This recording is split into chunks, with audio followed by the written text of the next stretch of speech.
Hello and welcome to 5-Year Club video number 182. Tonight we're going to be reading the second story out of Japanese Family Storehouse. A fan shop fortune breezed away. The things which best suit private homes, it has been said, are plum, cherry, pine, and maple.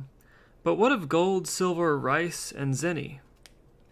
A garden landscape is a charming sight, but more charming still is a row of garden store sheds, and more fascinating than the changing colors of the season are the changing prices of the goods within those sheds. These are the joys we shall find in the paradise of Kikinjo! Exclamation point. Haha. Such, at least, was the settled conviction of a certain merchant who lived not so long ago in Kyoto.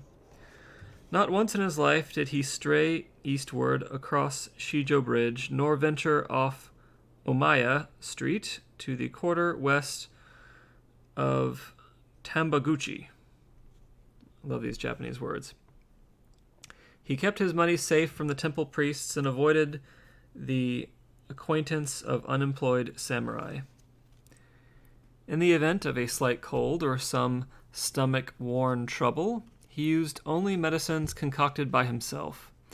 All day long he worked industriously at his proper calling, and when evening came he never set off for town, but amused himself at home by repeating no excerpts remembered from his youth. That's no as in capital N-O-H. And even in this, in deference to the neighbors, he kept his voice low and provided entertainment for none but himself. Nor did he burn lamp oil to follow a text, but sang only the songs he knew by heart. By these habits he avoided all possible sources of expense. Not once in his whole career did he wear out the thong of a sandal, nor tear a sleeve by catching it on the head of a nail, and as a result of this constant attention to the smallest of details, he collected in a single lifetime the greatest sum of 2,000 kanmei. When he reached the auspicious age of 88, he became the envy of his neighborhood, and people begged bamboo grain levels from him that they might share his luck. However, life has its limits, and that very year, when the rains of the 10th moon were falling, clouds of sickness suddenly gathered about the old man, and he passed quietly away. Since he left only one son behind him, this young man became the sole legatee of his father's whole fortune, and at the tender age of 21, by accident of birth, he became a millionaire. The son was even more devoted to the principle of economy than his father. At the so-called distribution of mementos of the deceased, he bestowed upon his numerous relations not so much as a single chopstick. The 7 days of mourning completed, on the 8th day he threw open the shutters at the shop front and turned his whole mind to the business of earning a living.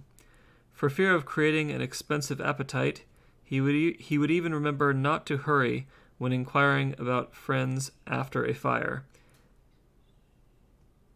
and he remained completely absorbed in the economies of this nature for that year as well into the next.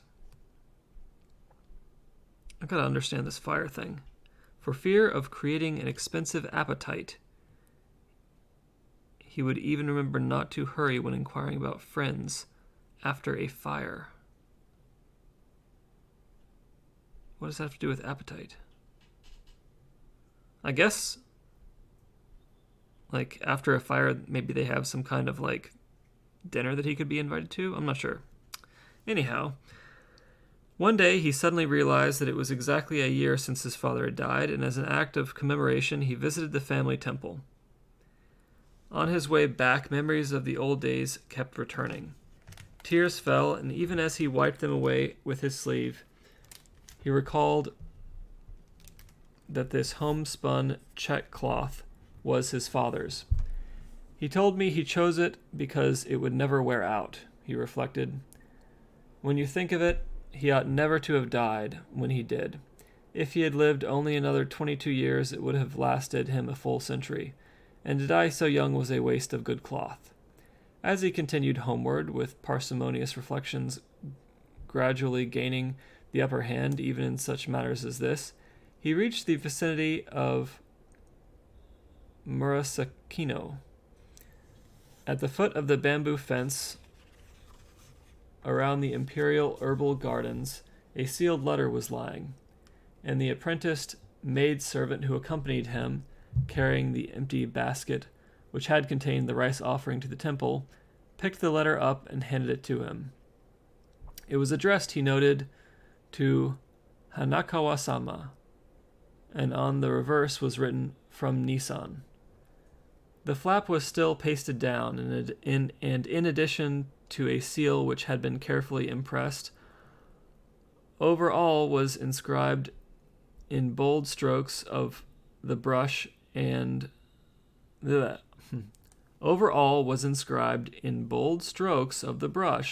prayer Go Dairiki Bosatsu. I'm not sure what that is. Hanakawa must be some court noble, he thought, though it's not a name I've ever heard before. Later, on reaching home, he asked a friend's opinion. "It seems to be for some prostitute in Shimbara," the man said, glancing at the address and immediately tossing the letter aside. However, thinking that at least there was a scrap of Sugiwara paper to be gained and nothing to be lost, he waited until the man was gone and then broke the seal and looked inside. To his astonishment, a 1-bu piece dropped out. First he tested it on a touchstone, next he weighed it, and noted with delight that, according to the scale on the arm of the balance, it was precisely 1 monmei 2 fun, which I guess is the weight of a bu, or a, what is that? Yeah, a 1-bu. Quieting the palpitations within his breast, he congratulated himself on this unexpected stroke of luck, and warned his servants not to mention the matter to a soul. Then he read the letter, but there was very little of romance and passion in it. From start to finish, it was set out methodically, point by point. "Your request has come at an awkward time of the year, but you are dearer to me than my own life, so I have borrowed something on the security of my next spring's salary, and am sending it to you. 2 monmei of this is payment for your services at various times. The whole of the remainder is a gift.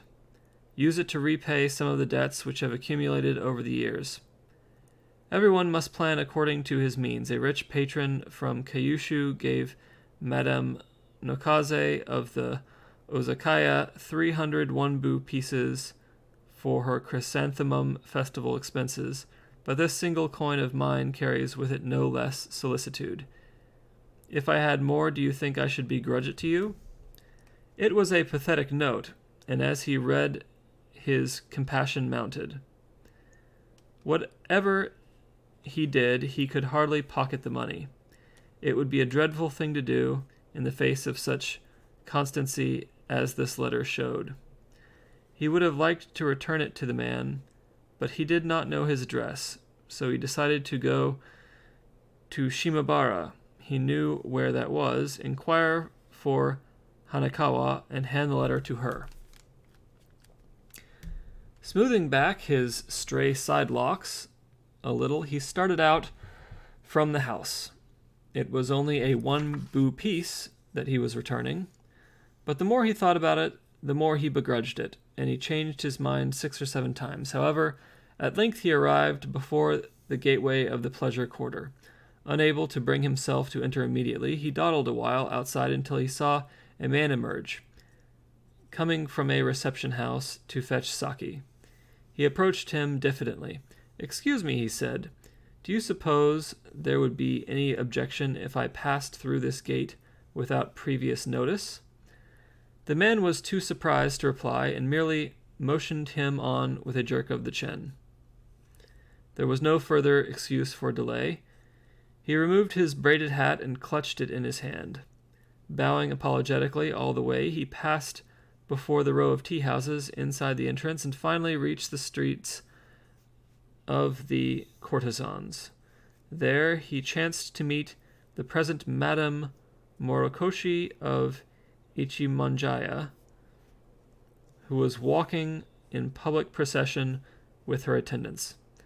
"Pardon me," he ventured, "but could you possibly direct me to a lady by the name of Hanakawa? I am not acquainted with her," said the great courtesan briefly, and referred him with a glance to her manageress. "You must ask somewhere over there," said the manageress, pointing to a row of doorways hung with blue curtains. Standing in the rear was a male attendant, showing obvious signs of impatience. "And when you're with the strumpet, we'll all go and watch you," he shouted. "Really?" exclaimed the young man. "If that was the sort of thing I had in mind, I should hardly have troubled these ladies for their kind assistance." All right. And here we have a really bad drawing of, I guess, a Japanese pleasure quarter. What does this say? It says, Ogaya meets Madame Morokoshi. All right. And let's keep going. Last page. He moved away to the rear, and, after a further round of inquiries, eventually found the place he was seeking. But when he asked after the lady in question, he was brusquely informed that Hanakawa was a prostitute of the 4th grade, price 2 monmei, and she had been indisposed these last 2 or 3 days and was not receiving visitors. Without delivering the package, he prepared to return home, but even as he did so, disreputable instincts, which he had never previously entered into his calculations, began to assert themselves. "After all, it's not really my own money," he argued to himself, "and it will be something to remember all my life. Provided I limit myself to this piece of gold and just this one day of amusement, it will be all right, and it should provide some good stories for my old age, too." His mind was resolved. The expensive Reception House Street, of course, was out of the question. So he called at the tea houses.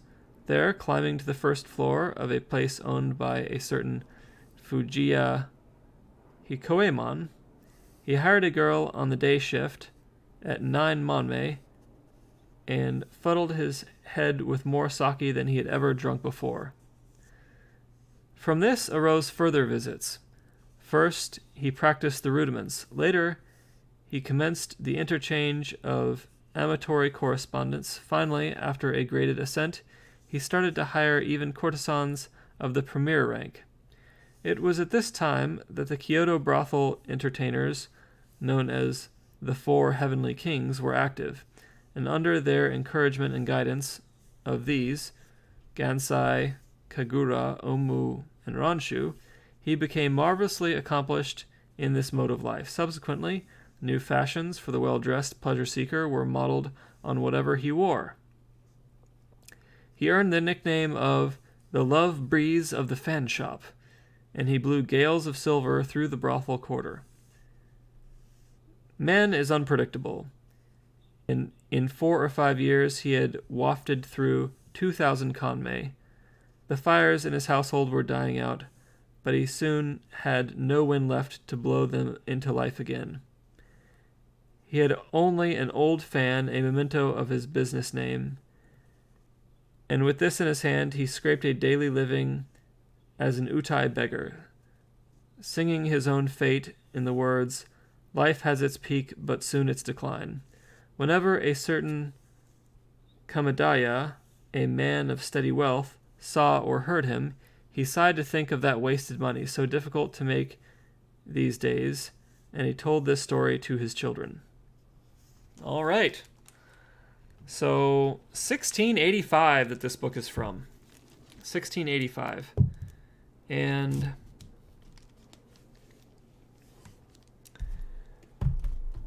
of course, what is the point of this story? The point is, that this old man who lived until, I guess, 88 or so.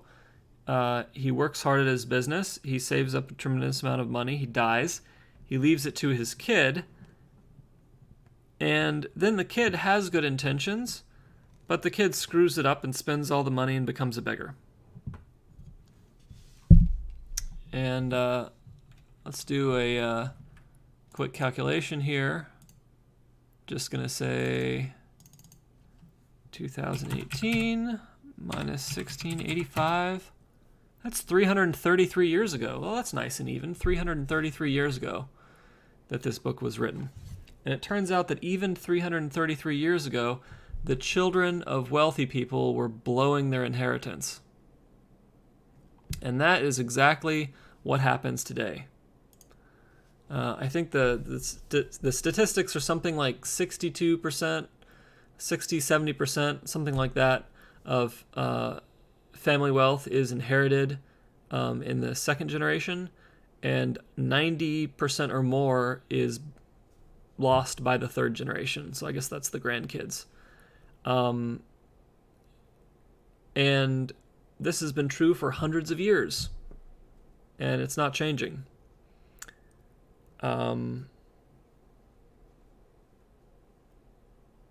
And I think that, the takeaways are pretty clear, at least from my point of view, is that if you are in a wealthy family and you might inherit money someday, it is very important that you prepare yourself to responsibly manage that money. It's very important that you educate yourself around personal finance, and it's also very important that you practice mindful spending even before you have any of the money, so that when the money does arrive, you don't actually change your spending and you can use it in much more productive ways. And on the other side, if you are trying to build wealth that you might give to your offspring one day, have a plan. Research how money works across generations and families. Have a plan of how your kids are going to be educated around money. Have a plan for what you're going to do with that money if you don't leave it to your kids, which is perfectly fine. It's your money. You worked hard to earn it.